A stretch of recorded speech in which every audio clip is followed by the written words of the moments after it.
Welcome back, Influence Decoders. Today we are going deep into the world of the X-Men. But we're not just talking about cool mutant powers. Mm, We're going to explore how their whole fight for survival has been like a masterclass in propaganda, yeah, and how it evolved over time from like just resisting to actually building a whole nation. it really is fascinating how the X-Men, I mean, from the very beginning, they've kind of reflected our own anxieties, about anyone who's different, the other. Their stories have always been a mirror to real world prejudices and the fight to be accepted. But when you get to the Krakoa era, it's like they flipped the script. Yeah. Mutants aren't just reacting anymore, they're setting the rules of the game. That's right. We've got a whole stack of articles and analyses here. Wow. That chart, how this all evolved, from fighting those Sentinels to actually setting up their own country on Krakoa, Mm-hmm. it makes you think, how does their messaging change when they're not just defending themselves, but trying to shape how the whole world sees them? Oh, it's a huge shift. The early X-Men stories were all about reactive counter-messaging? Remember those classic battles against the Sentinels, protests against the Mutant Registration Act, all reactions to human fear and aggression. But Krakoa, they're taking control of the story. They're not asking for a place at the table. They built their own table. Love that. And how they're doing it is super interesting.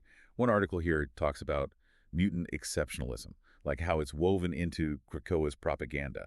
And it's not about saying mutants are just better. It's about reframing the whole conversation. Totally. When they say mutants are the future, it's not just a slogan, it's a carefully crafted message designed to position mutants as the next stage of human evolution. They're not just different, they're what's coming next. It's brilliant. It makes mutants feel proud and like they have a purpose. At the same time, it's like they're making a bid for world domination. It's kind of like how countries use tech to show off their power, like space programs or nuclear weapons. Exactly. It's showing the world you're strong, asserting your place on the world stage. And Krakoa, they've got some seriously powerful tools, none more potent than the resurrection protocols. Now, this is where it gets crazy. Bringing mutants back from the dead isn't just some science thing. It completely changes the propaganda game. Imagine what that says to the world. Mutants can't die. Death doesn't even scare them. It creates this aura around Krakoa, makes mutants want to go there, and makes their enemies terrified to even think about attacking. A psychological weapon, Uh, playing on our deepest fears about, dying. totally. And it creates this really interesting tension between science and something almost religious. Krakoa's resurrection protocols blur those lines. It makes our society even more mysterious and alluring. For sure. But it's not all about power and never dying. The articles also talk about the Quiet Council, Krakoa's ruling body. Ah. They're very carefully creating a specific image of Krakoa for the rest of the world, a perfect mutant utopia. That's a strategy right there. By showing this image of peace and prosperity, they're trying to change the way people have always seen mutants as dangerous and unpredictable. They're saying, hey, look, we're not the threat you thought we were. We can govern ourselves. We're building a better future, not just for mutants, but for everyone. But is it really that simple? Some of what we've read suggests this whole utopia image might be hiding something darker. It does make you ask some tough questions. Is the Quiet Council really being open and inclusive? Or are they controlling information? Are they silencing people who disagree with them? These are the shadows under that utopian surface. Makes you think about where persuasion ends and manipulation begins. That's the big question with all propaganda. It comes down to intent. Are you using your influence to inform or to deceive and control? And who decides where that line is? Heavy stuff. We'll keep digging into those questions as we dive deeper into Krakoa. But for now, Influence Decoders, we need to take a quick break. Welcome back, Influence Decoders. Before the break, we were talking about that carefully crafted image of Krakoa.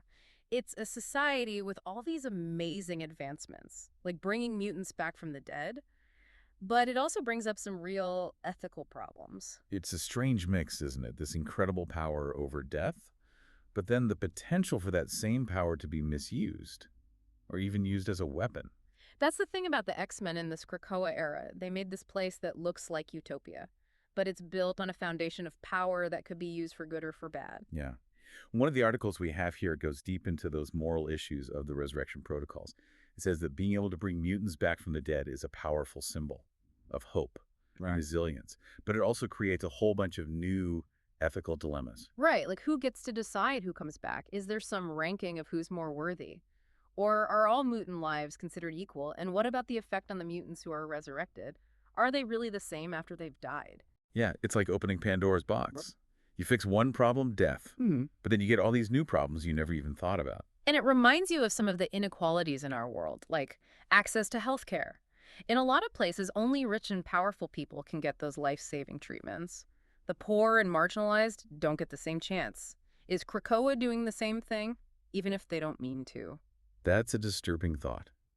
And it's not just about who gets to come back to life. It's about who controls the technology. These articles talk about how the Quiet Council basically controls life and death now. That's a lot of power.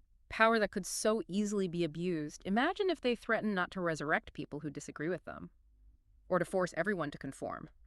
That kind of control is terrifying. It makes you wonder, are they really looking out for all mutants? Or are they just trying to grab more power for themselves? Are they becoming the very thing they were fighting against? And this whole idea of control goes beyond just resurrection. Another thing these articles explore is the Krakoan language. It's not just how they talk to each other. It's a big symbol of their cultural independence. And maybe even more importantly, it's a way to control information. It's like a secret code that keeps outsiders out and strengthens that feeling of us against them. It's a tactic that's been used forever by groups that want to hold on to power and control. Think about Latin in the Catholic Church. For centuries, it wasn't just about tradition, it was about keeping knowledge away from people and making sure the power structures stayed in place. Krakoan does something similar. It puts a wall between mutants and the outside world. Makes it harder for outsiders to understand their society or get inside.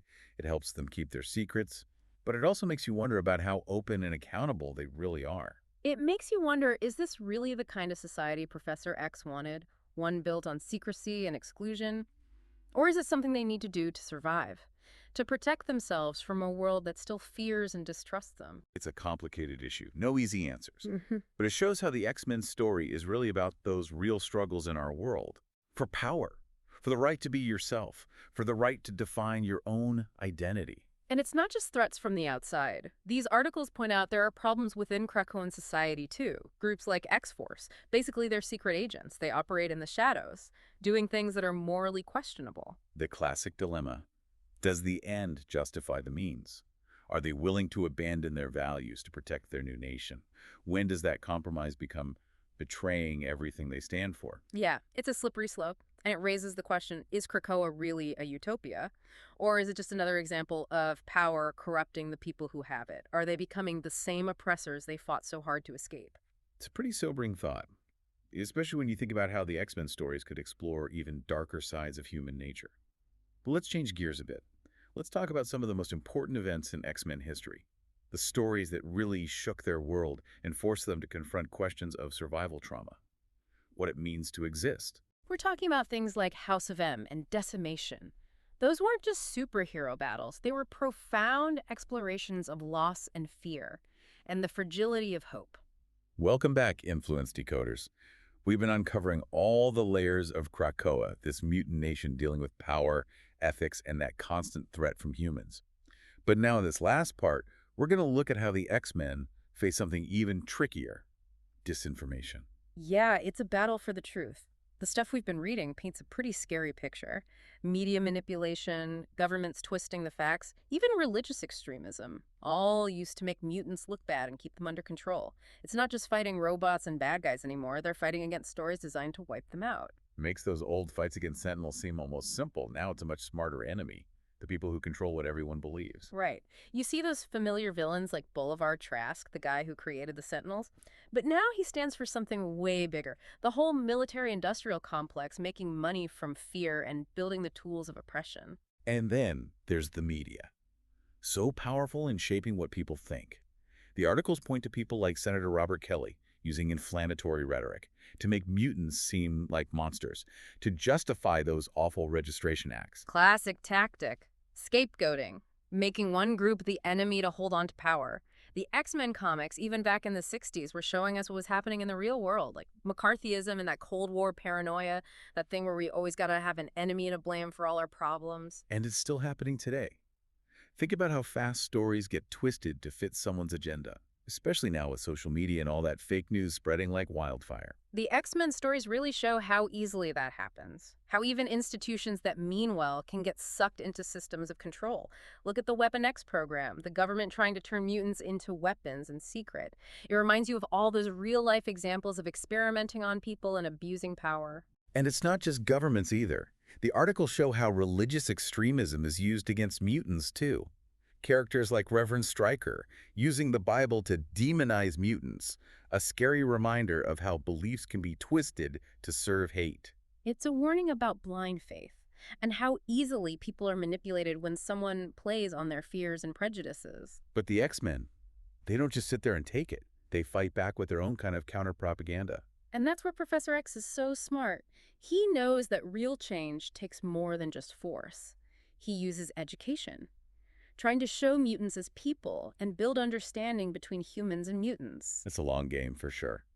Trying to make people feel empathy, hoping that reason and compassion will win in the end. But then you've got Magneto. He's not interested in fitting in and making nice. He thinks mutants are better.